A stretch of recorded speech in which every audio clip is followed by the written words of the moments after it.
Carta aos Hebreus 10, do 19 ao 25, vamos fazer esta leitura. Eu leio e a amada igreja acompanha por gentileza. Abra sua Bíblia. Só acompanhe por aqui se você não tiver Bíblia ou se a sua Bíblia for de outra versão, tá certo? Mas o ideal é acompanhar na Bíblia. Quem encontrou, diga amém. Assim nos diz a palavra do Senhor: tendo, pois, irmãos, intrepidez para entrar no Santo dos Santos, pelo sangue de Jesus, pelo novo e vivo caminho que Ele nos consagrou pelo véu, isto é, pela sua carne, e tendo grande sacerdote sobre a casa de Deus, aproximemo-nos com sincero coração, em plena certeza de fé, tendo o coração purificado de má consciência e lavado o corpo com água pura, guardemos firme a confissão da esperança, sem vacilar, pois quem fez a promessa é fiel. Consideremo-nos também uns aos outros, para nos estimularmos ao amor e às boas obras. Todos juntos. Não deixemos de congregar-nos, como é costume de alguns. Antes, façamos admoestações, e tanto mais quanto vedes que o dia se aproxima. Oremos. Pai querido, te louvamos pelo privilégio de estarmos aqui com liberdade, reunidos para prestarmos o culto que só a Ti é devido. Neste dia do Senhor, neste primeiro dia da semana, o Senhor nos traz à sua casa para Te cultuarmos, para vivermos a mutualidade de uns para com os outros nesta congregação, para sermos instruídos pela Sua palavra. E queremos agradecer por tudo que já fomos abençoados na manhã de hoje, aqueles que estiveram aqui, e agora, Senhor, nas partes iniciais deste culto, quando cantamos, quando oramos, quando ofertamos, tudo isso, Senhor, e em tudo isso nós fomos abençoados. Agora, Pai, abençoa-nos por Sua palavra, que é viva, que é eficaz, que é divina, que é penetrante, que consola, que restaura, que liberta e que transforma. Eu lanço as minhas fraquezas e limitações diante do trono da Tua graça, Pai, para que o Senhor me fortaleça na força do Seu poder e me ajude a ser apenas um mensageiro no entregar a mensagem do Senhor. Nós oramos assim, em nome de Jesus. Amém. Queridos, hoje, neste texto de Hebreus, nós vamos falar de exortações práticas acerca do dia final. A carta de Hebreus, ela para alguns é considerado, entre aspas, o quinto evangelho. Por quê? Lá nos evangelhos, Mateus, Marcos, Lucas e João, nós aprendemos ali e ouvimos ali do nascimento de Jesus, da vida de Jesus, do sofrimento de Jesus, da morte de Jesus e da ressurreição de Jesus. Hebreus fala agora, por assim dizer, do ministério celestial do Senhor Jesus, que está agora assentado no trono, foi assunto aos céus, está lá como nosso advogado, sumo sacerdote e intercessor. Ele está lá intercedendo pelo seu povo, até que ele volte para buscar a sua igreja. Então, esta carta anônima foi escrita a judeus cristãos, judeus que tinham se convertido a Cristo. E o contexto é que eles, diante de perseguição, estavam agora querendo voltar, abandonar o cristianismo e voltar à prática judaica, aquela religião judaica. E o escritor diz então que se eles assim procedessem, eles estariam praticando a apostasia. Então, Hebreus, do capítulo 1 até o capítulo 10, versículo 18, ele traz instruções. É uma carta absolutamente cristocêntrica, mostrando a centralidade de Cristo. E é uma carta para dizer que Cristo é superior a tudo e a todos. No capítulo 1 e 2, Cristo é superior aos anjos.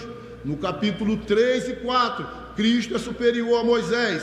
Do capítulo 5 a 7, Cristo é superior a Melquisedeque e aos sacerdotes. Do capítulo 9 e 10, Cristo é superior aos sacrifícios que eram feitos e à antiga aliança. Então, do capítulo 1 até o capítulo 10, versículo 18, é uma instrução, é um arcabouço teológico, é uma doutrina, dizendo assim: é em Cristo que nós temos que estar firmados. A partir do versículo 19 do capítulo 10 até o final do capítulo 13, exortações práticas, como nós devemos agir e principalmente agir à luz do dia final. Pastor Edson, hoje de manhã, ele falou que a Bíblia trata de 2 dias do Senhor. Ele falou sobre o dia do Senhor, que nós guardamos como descanso, o domingo, e o dia do Senhor, que é esse que eu estou me referindo, que é o dia final, que ele é o dia final. Então, ele vai trazer algumas exortações práticas, ele vai trazer alguns incentivos, e ele faz aqui pelo menos 3 convites, a partir do versículo 19, apeguemo-nos a Deus, guardemos firmes a confiança da esperança e consideremos-nos uns aos outros. Então, sobretudo, o que ele quer mostrar é a superioridade de Cristo sobre tudo, e de nós estarmos firmados nele. O segundo objetivo é exortar para que não sejamos vencidos pela perseguição, pela tentação, pelo pecado, pelo mundo, pela carne, por tudo que se levanta contra o povo de Deus. Porque atentem bem, se está feia a coisa, a tendência com o passar dos dias e com a realidade da Bíblia é a coisa se tornar cada vez mais difícil, porque nós estamos em um mundo que nos é hostil. O mundo é hostil à nossa fé. O mundo é aberto para tudo, o mundo inclui tudo, mas quando você diz, por exemplo, que só Cristo salva, só Cristo é a verdade, só Cristo é o caminho, só Cristo é a vida, então você é tido como radical, então você é tido como uma pessoa que não inclui, mas que exclui, porque você está colocando que só em Cristo há vida, que só em Cristo há salvação, que só em Cristo há perdão. Então a gente se torna uma pessoa não muito atraente para esse sistema. E a verdade é essa: daqui para frente vai piorar. Então nós temos que estar atentos, ligados. Nós temos que estar fundamentados na obra de Cristo. Então, a partir do versículo 19, trazendo essas exortações práticas, o texto diz assim, eu leio e você acompanha. 19: tendo, pois, irmãos, intrepidez para entrar no Santo dos Santos pelo sangue de Jesus. Então aqui está assegurado para todo aquele que crê em Jesus Cristo um acesso à presença de Deus. Está assegurado por aquilo que Cristo fez, por sua obra perfeita, por sua obra completa, por seu sacrifício lá na cruz. Agora nós não somos iguais ao povo da antiga aliança, que somente uma vez no ano, através de um sumo sacerdote que os representava, ia até o Santo dos Santos, e ele ali oferecia sacrifício pelos pecados do povo e também pelos próprios pecados dele, porque ele era um pecador, um homem imperfeito, e aquele sacrifício era um sacrifício imperfeito. Mas agora, diz o texto, nós podemos ter intrepidez, nós podemos ter ousadia, porque em qualquer lugar, em qualquer momento, por causa daquilo que Cristo fez, nós temos livre acesso à presença de Deus. Diga amém. livre acesso. Você está em casa, você pode dobrar os seus joelhos e dizer: ó Deus, em nome de Jesus, acesso ao trono da graça. Você pode estar na igreja, você pode estar no carro, você pode estar em qualquer lugar, e isso pode ser de madrugada, de dia, de noite, através de Cristo. E somente aqueles que têm aliança com Cristo têm acesso livre, acesso direto à presença de Deus. Versículo número 20 diz: pelo novo e vivo caminho. Novo porque não é mais aquele caminho antigo de ter que sacrificar animal, derramar sangue de animal. Não é mais isso. Agora é um novo caminho. O sangue de Jesus, ele já foi derramado de uma vez por todas, e o seu sacrifício perfeito, ele foi aceito de uma vez por todas. Novo e vivo. Vivo porque não mais através de animais mortos, mas através daquele que morreu, que ressuscitou e está vivo, a saber, o Senhor Jesus Cristo. Nós temos livre acesso à presença de Deus. 21. E tendo grande sacerdote sobre a casa de Deus. Quem é esse grande sacerdote? Hein? Jesus. E tendo grande sacerdote sobre a casa de Deus. Então agora, por meio de Jesus, o grande sumo sacerdote, nós temos livre acesso à presença de Deus. E qual é a ideia aqui do escritor? Que nós devemos nos achegar diante desse trono.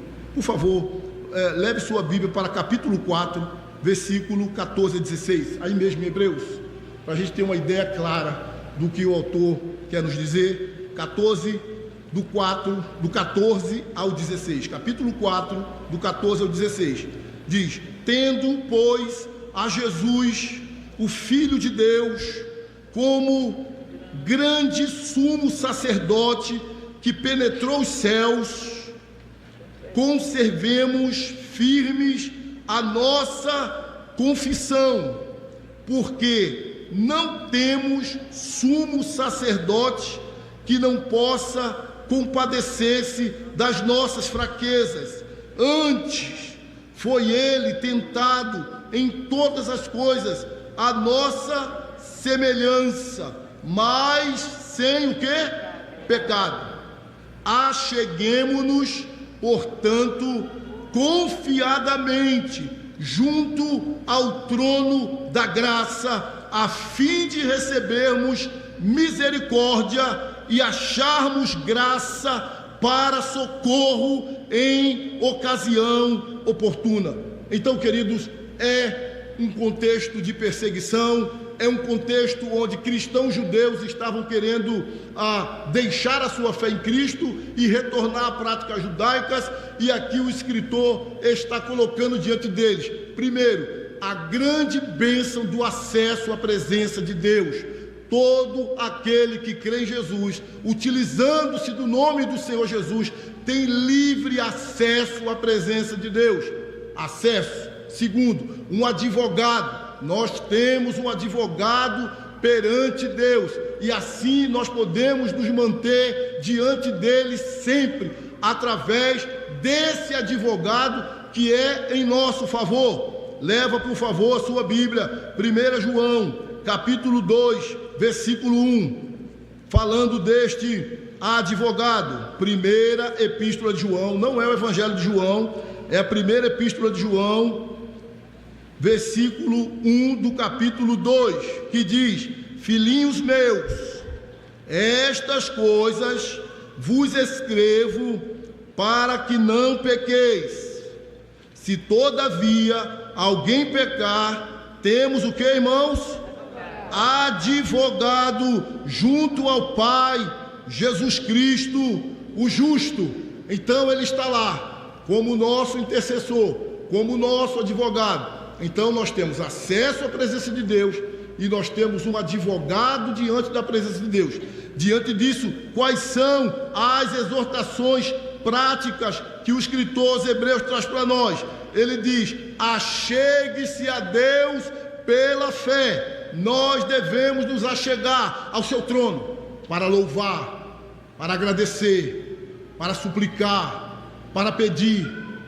para nos derramar diante do nosso Deus, mas devemos fazê-lo em uma atitude de fé. Veja comigo o versículo número 22. Vamos ler juntos. Aproximemo-nos Com sincero coração e plena certeza de fé, tendo o coração purificado de má consciência e lavado o corpo com água pura. Coração purificado significa uma consagração interior.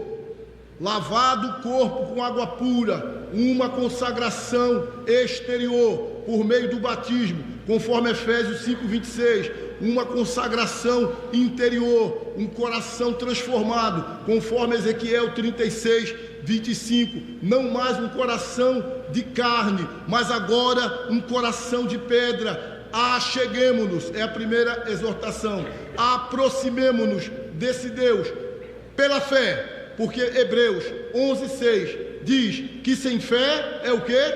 Impossível agradar a Deus. Então não é sem fé. Será que Deus vai fazer? Será que Deus não vai fazer? Será que Deus vai ouvir? Será que Deus não vai ouvir?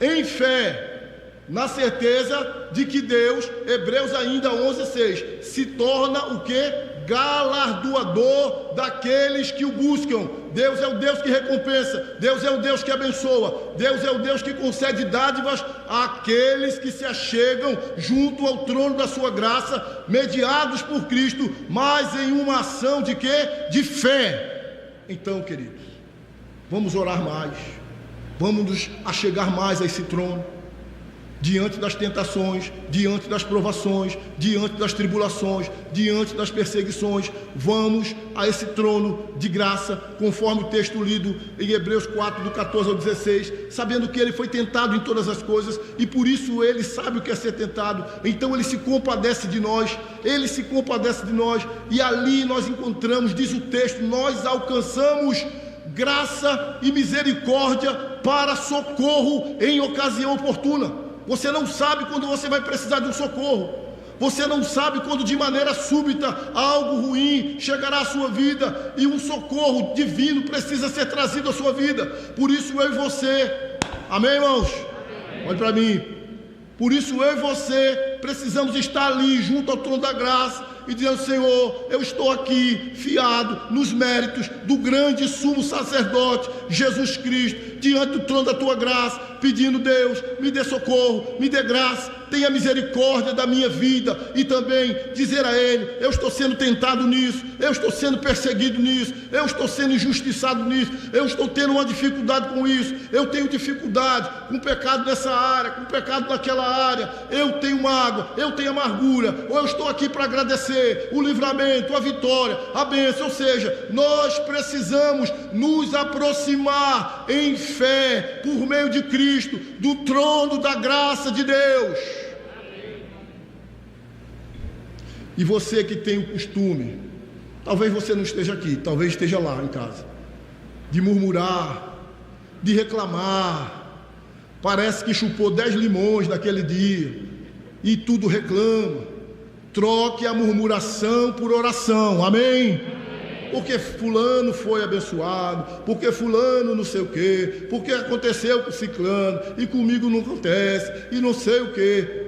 Troque a murmuração por oração. Vá lá diante do trono da graça de Deus e diga: Senhor, eu preciso, eu necessito, é assim, é desse jeito, é o marido, é o filho, é a esposa, é o vizinho, é o pastor, dá um jeito, Senhor. Amém?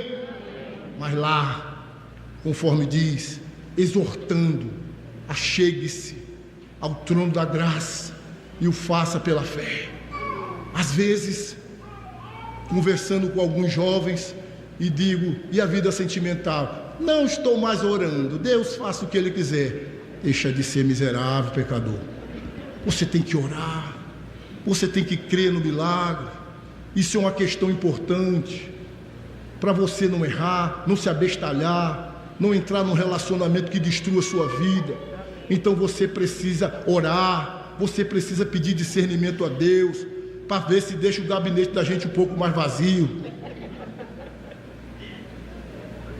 Passei ontem ali, quando eu ia no mercado, Eu não sei não o que é isso. Aí tinha 3 homens, um carro velho, uma caixa de som e tocando música de forró e tomando cana.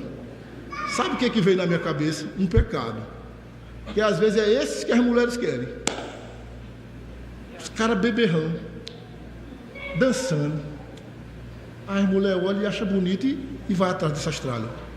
Às vezes tem um jovem na igreja, consagrado, dedicado à obra de Deus, firme, mas porque não tem o olho azul nem o cabelo louro,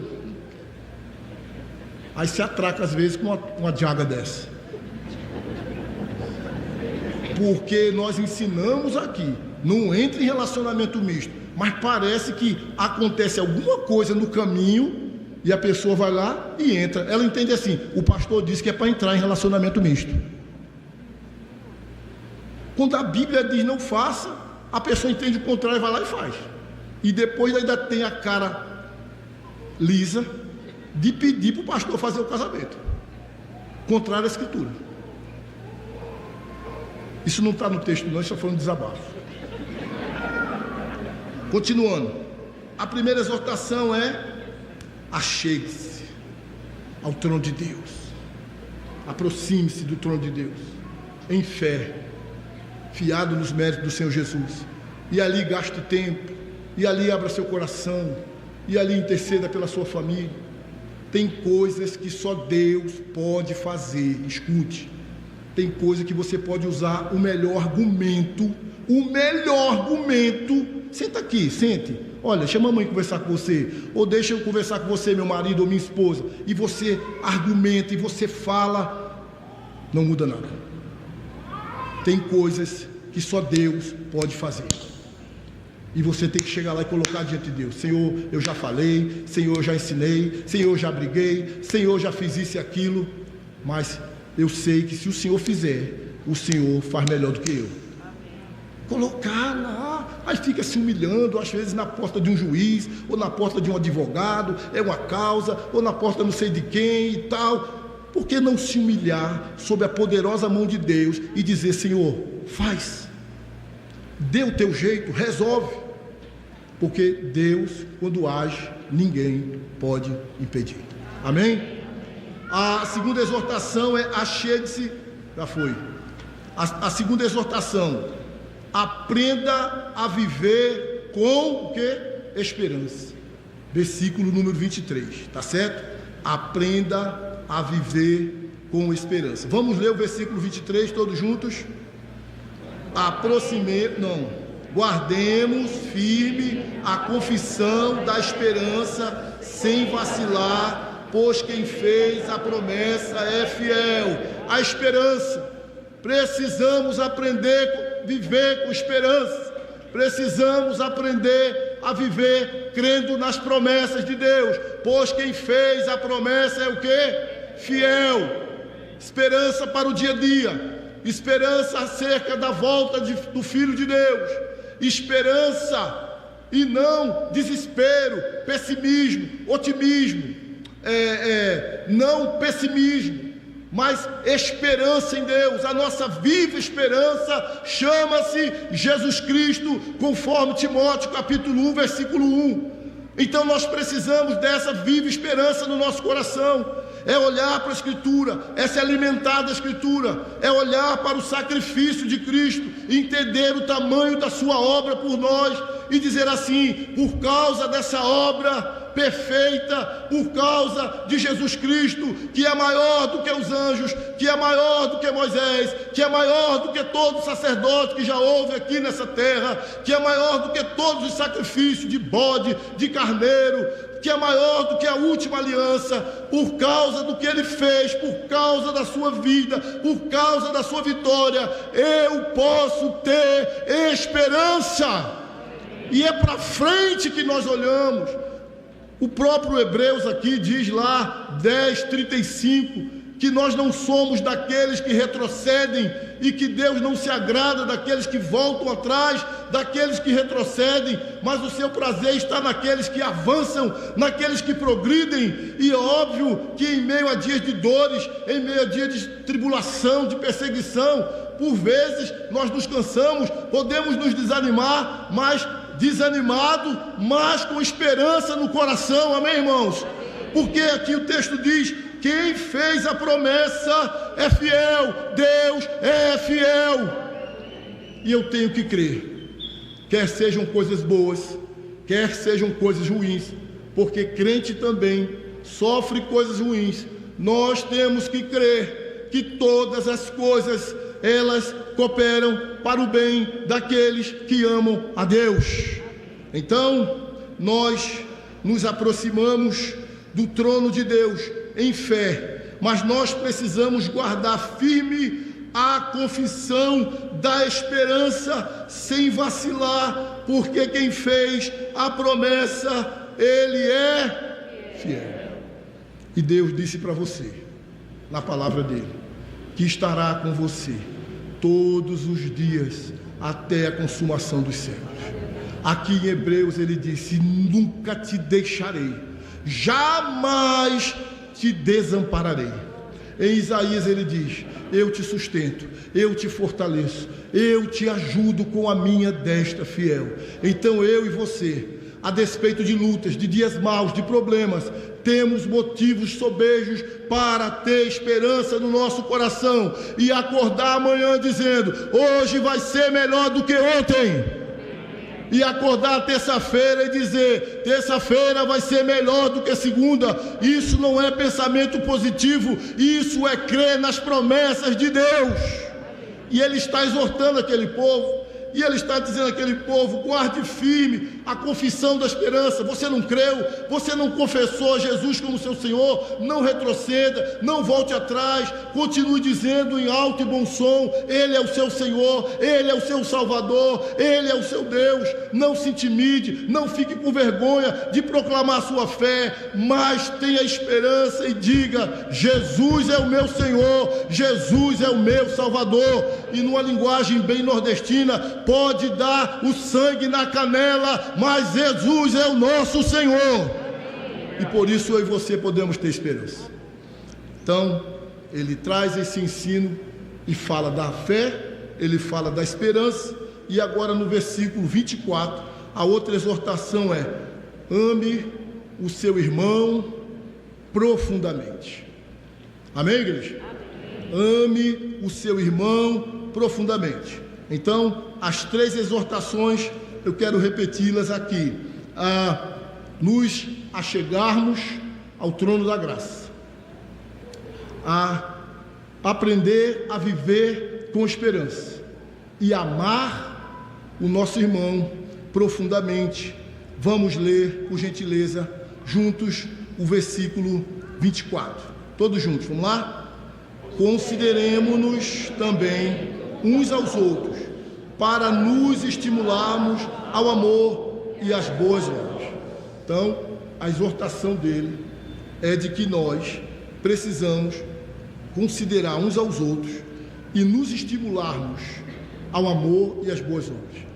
Provocar, no bom sentido, incentivar, estimular, porque às vezes a pessoa está numa fase da vida que ela precisa de um incentivo, ela precisa de uma provocação no bom sentido, ela precisa de um estímulo. E o que o texto está dizendo aqui, que nós devemos nos considerar uns aos outros, porque somos membros de um só corpo, nós somos parte de um só povo. Então nós precisamos olhar para o nosso irmão, e ao perceber que o irmão está abatido, está passando por uma provação, está em meio a dias difíceis, ir lá, uma visita, uma oração, uma palavra, um incentivo, um encorajamento. Talvez o irmão sofreu alguma decepção dentro da própria igreja, e às vezes ele diz: não me envolvo com nada, não trabalho mais com nada, porque apesar de ser crente há muito tempo, ele deve ter alimentado de maneira enganosa no coração que não estava na igreja, mas estava no céu.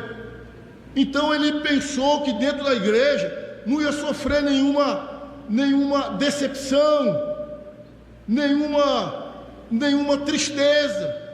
E às vezes, quantas pessoas estão agora com os braços cruzados, ou com a sua fé arrefecida, ou até mesmo deixando de participar da igreja, ou de algum trabalho da igreja, porque sofreu uma decepção, sofreu um maltrato, sofreu uma situação, e ela precisa ser estimulada, ela precisa ser encorajada. Talvez uma provação dura, a perda de um ente querido, uma injustiça, uma crise financeira, e ela precisa de que um irmão, isso não é um papel apenas do pastor, apenas do presbítero, até porque dentro da nossa igreja isso seria irreal. Como nós poderíamos, os pastores e só os presbíteros, incentivar 1000 pessoas? Então é um ou outro. Tem caso que você sabe que a gente nunca soube, que a pessoa perdeu um ente querido, ficou desempregada, adoeceu, mora perto de você, mora na sua rua, é seu chegado. O que o texto está dizendo é que nós precisamos nos estimular um ao outro. Vamos lá, vai dar certo, Deus é conosco, creia, tem esperança. Vamos, meu irmão, olha, vamos ao culto de oração, vamos participar da escola dominical. Se levante, não fique aí prostrado. Uma palavra que estimula, uma palavra que encoraja, uma palavra que possa fazer a diferença. Por isso, o nosso relacionamento de uns com os outros, ele tem que ser baseado em um amor profundo, em um amor verdadeiro, e a gente precisa partir para relacionamentos mais aprofundados e desistir de relacionamentos superficiais e tornar relacionamentos superficiais em relacionamentos aprofundados, de estímulo, de ajuda, de provocação, de palavras que encorajam. Quem está entendendo, diga amém. Então pense aí, alguém que você faz tempo que não vê na igreja, alguém que está triste, uma situação que você sabe, leve uma palavra, se aproxime, faça uma visita, encoraje, ore com a pessoa, estimule para que essa pessoa se reanime. Amém? Então no 22 ele fala, acheguemo-nos pela fé. No 23 ele fala que nós devemos viver com esperança, e no 24 ele fala que nós devemos nos amar de maneira profunda, usando aquele tripé ou trilogia que a gente sempre vai ver no Novo Testamento: fé, esperança e amor. E ele encerra essa sessão aqui, do 19 ao 25, falando de uma forma geral agora, dizendo para todos. O Espírito Santo conservou essa palavra lá de Hebreus até os nossos dias, para que ela também nos abençoe. Vamos ler juntos agora, irmãos? Não deixemos de congregar-nos, como é costume de alguns. Antes façamos admoestações, e tanto mais quanto vedes que o dia se aproxima. A exortação agora é a seguinte: atente para a importância de congregar. Atente para a importância de congregar. Você é um crente? Você se entregou a Deus? Você fez uma aliança com Deus por meio do Senhor Jesus Cristo? Então você tem direitos e você tem deveres, você tem compromissos, e um desses compromissos é fazer parte da grande congregação. Entender que fazer parte da congregação, de viver uns com os outros, ele é essencial para o seu crescimento, para o seu desenvolvimento, na sua fé, na sua esperança e no seu amor. É bíblico nós convivermos como congregação, é bíblico nós estarmos juntos aqui, cantando, orando, adorando a Deus, sendo instruído pela palavra de Deus. Não cabe, não existe no Evangelho aquele bloco do eu sozinho. Não existe evangelho onde a pessoa, ela vive como se estivesse numa ilha sozinha. Deus não vê o cristianismo como que para uma pessoa só, como que para uma situação individual. O evangelho, o cristianismo, ele é coletivo, ele é de mutualidades, ele é de uns para os outros, amar uns aos outros, perdoar uns aos outros, carregar a carga uns dos outros, suportar uns aos outros. O evangelho, ele é coletivo e ele é para a congregação. E Satanás tem tentado e tem conseguido em alguns casos esfriar muitas pessoas e trazendo algumas ilusões na cabeça delas. Eu posso orar em casa, eu posso assistir aqui pela transmissão, dizendo a você que está em casa assistindo pela transmissão, que a transmissão, pelo menos aqui na Quarta Igreja, ela é para situações de exceção. A pessoa está doente, a pessoa está cirurgiada, a pessoa está com algum problema grave, pelo qual ela não pode se locomover e chegar à igreja. Então ela vai assistir assistir a transmissão, porque não se cultua pela transmissão. Mas isso aqui não é para alimentar preguiça, isso aqui não é para alimentar modos horríveis, isso aqui não é para alimentar uma prática pecaminosa de quando a pessoa pode vir à igreja, ela fica em casa. Você está trabalhando contra a sua própria vida, contra a sua própria fé, e o seu fracasso já está estipulado. Porque nós arrumamos tempo na nossa vida para tudo. Nós nos esforçamos muitas vezes para muitas coisas, mas às vezes para congregar, estou cansado. Pode ter, não vou dizer que duvido, mas eu não sei quantos aqui já perderam um voo por causa de atraso, principalmente se o voo for internacional. Não sei quantos já perderam. Mas se a gente for perguntar quantas pessoas de maneira comum chegam na igreja atrasada, então é considerar esse fator da congregação importante.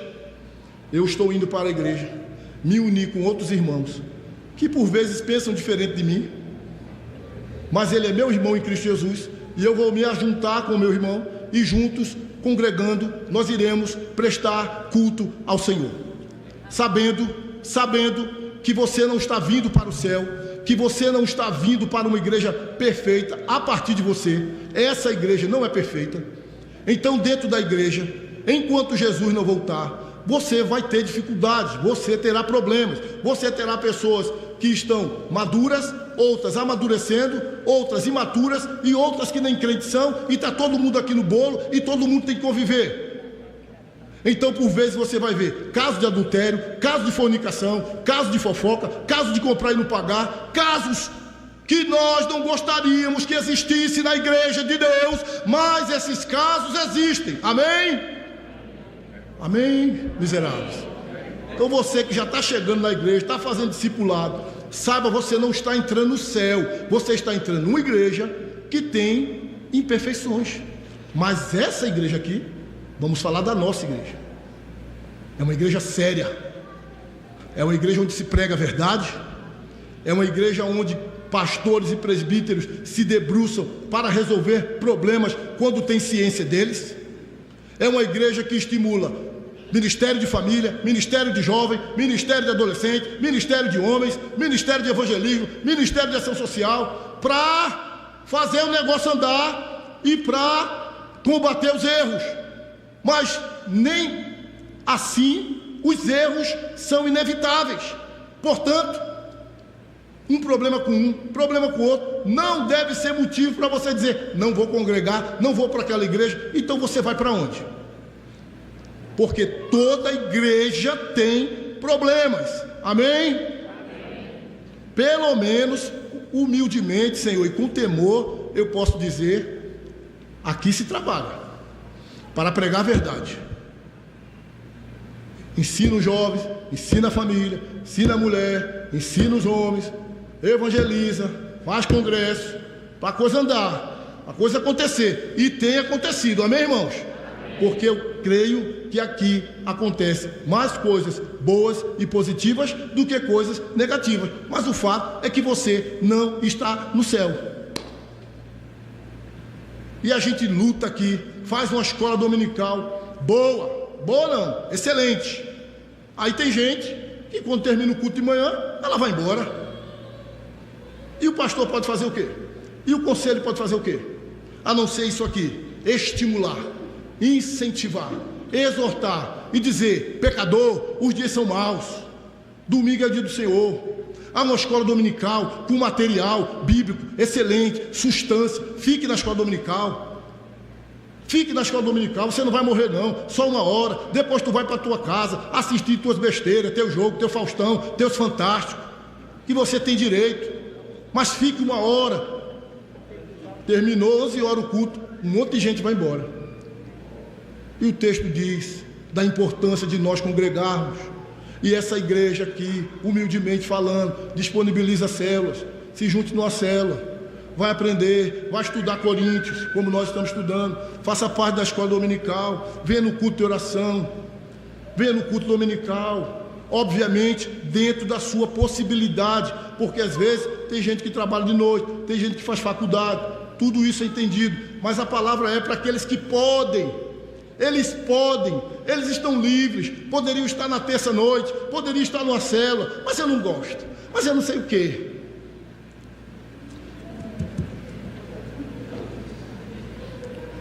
E na sua casa, quando você não gosta lá, quando você briga, você sai de casa, vai embora, abandona, porque toda família tem, sim ou não?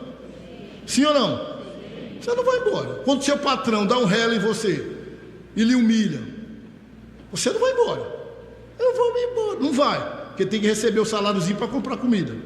Quando na igreja, se acontecer, não der bom dia, não vou mais para aquela igreja.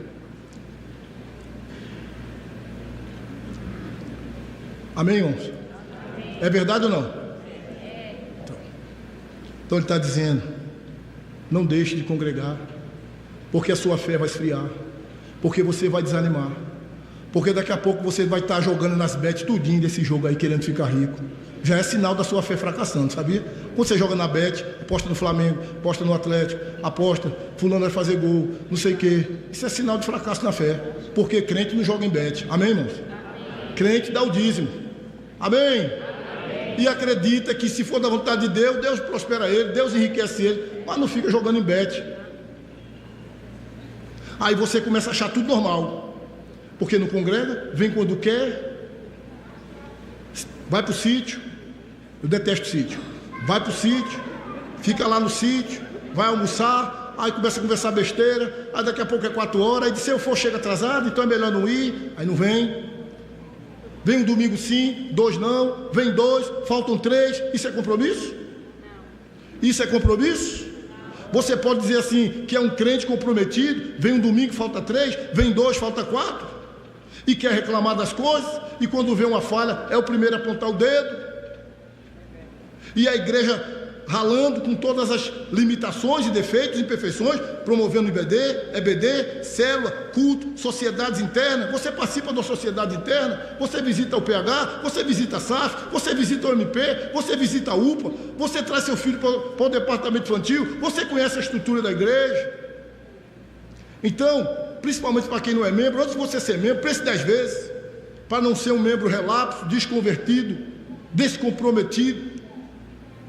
Porque fazer parte da aliança e ter esse acesso a Deus não é simplesmente ir lá no conselho e falar alguma coisa e ser aceito, não. É você ter o coração transformado, a vida purificada e uma consciência pura e uma vida limpa diante de Deus. Amém, irmãos?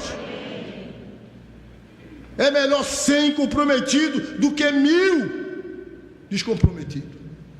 Então vamos levar a sério o compromisso da congregação, de você congregar, de você fazer parte do povo de Deus.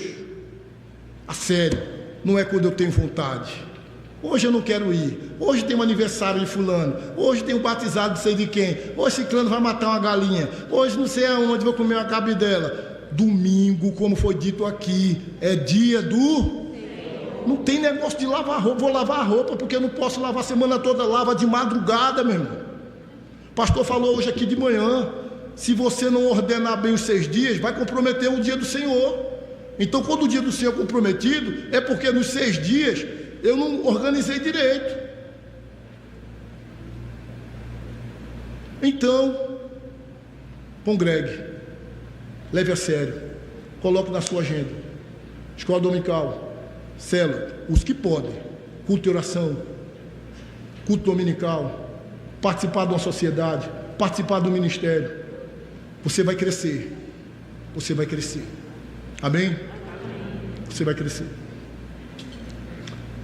Olha, gente, é para a gente assustar o tipo de igreja que estão tendo por aí, sem compromisso com a palavra, sem compromisso com o crescimento dos crentes, sem compromisso com a doutrina. E parece que essas igrejas atraem mais pessoas, que elas são cada vez mais cheias. Por quê? Porque as pessoas talvez estejam procurando uma igreja que elas não precisam ter compromisso. Então não tem doutrina, não tem, aí isso escandaliza o evangelho. Mas o nosso apelo em nome de Jesus é que aqueles que estão aqui estejam aqui por Deus e compromissados com Deus em nome de Jesus. Amém? Pronto, encerrando. Pode vir o louvor, por favor. A desabafei, amém, igreja? A tomar. Depois eu escuto as lapadas na semana, mas está tudo certo, já falei mesmo. Exortações para a vida. Em Cristo nós temos acesso à presença de Deus. Diga amém. Cristo é o nosso advogado diante de Deus. Diga amém. Deus mesmo nos conduziu e nos manterá em sua presença para sempre. Amém, irmãos? Tem que olhar para os privilégios que nós temos. Para sempre nós estamos garantidos diante de Deus por meio do nosso advogado Jesus Cristo, o justo. Com isso, achegue-se a Deus pela fé em Cristo. Aprenda a viver com esperança. Ame o seu irmão em Cristo com profundidade. Atente para a importância de congregar. Leve a sério esse negócio de congregar. Hoje nós tivemos uma reunião buscando ver os pontos fracos e fortes da escola dominical esse ano, o que vamos fazer para o ano que vem. Há toda uma organização, há trabalho, há planejamento. Aí vem a opinião de Josué, vem a opinião de Bruno, vem a opinião de Isabela, vem a opinião de Wilson, e tudo isso buscando o melhor para a igreja. Então nós estamos aqui fazendo um apelo. Você que não frequenta a escola dominical, frequente a escola dominical. Você vai ser edificado. Você vai crescer na sua fé. Para você não viver por aí e alguém um dia perguntar a você: tem certeza da salvação? E você: se Deus achar que eu mereço? Isso é uma resposta? Isso é uma resposta de um presbiteriano? Alguém perguntar a você: tem certeza da salvação? Se Deus achar que eu mereço? Você pode ser qualquer coisa, menos presbiteriano. Então venha participar da escola dominical, para você crescer, para você aprender. Amém? Amém. Você está distante de Deus? Arrependa-se e crê em Cristo. Está pensando em desistir da sua caminhada cristã? Alimente sua esperança em Cristo. Você está andando sozinho ou sozinha pelo caminho? Junte-se à comunhão fortalecedora da igreja. Tem defeitos, tem dificuldades, mas é muito melhor fazer parte da igreja do Senhor do que estar nesse mundo velho, com toda a dificuldade que a igreja de Cristo tem na terra. Mas Coríntios diz, capítulo 1, versículo 2: a igreja é de Deus. A igreja tem lutas? Tem defeitos? Tem coisas que não deveriam ter? Tem, mas Deus ama a igreja. E Deus diz: a igreja é minha. Então por que nós, pecadores, iríamos dizer: não quero fazer parte dessa igreja? Se fosse alguma coisa assim, um pecado, de roubo, de não sei o que, de coisas intencionais, a gente tem que fugir mesmo. A gente não deve ser conivente com o erro. Mas porque um falhou, o outro pecou, mas está tratando, está andando, está avançando, está fazendo, então vamos dar crédito e ficar na casa do Senhor. Aqui, anda sozinho, se junte à comunhão fortalecedora da igreja. Aqui temos células, sociedades internas, discipulado, culto de oração, culto dominicais. Se integre ou se reintegre. O que não dá é ficar sozinho, porque não existe cristianismo sem comunhão, não existe cristianismo sem congregação. Amém, irmãos?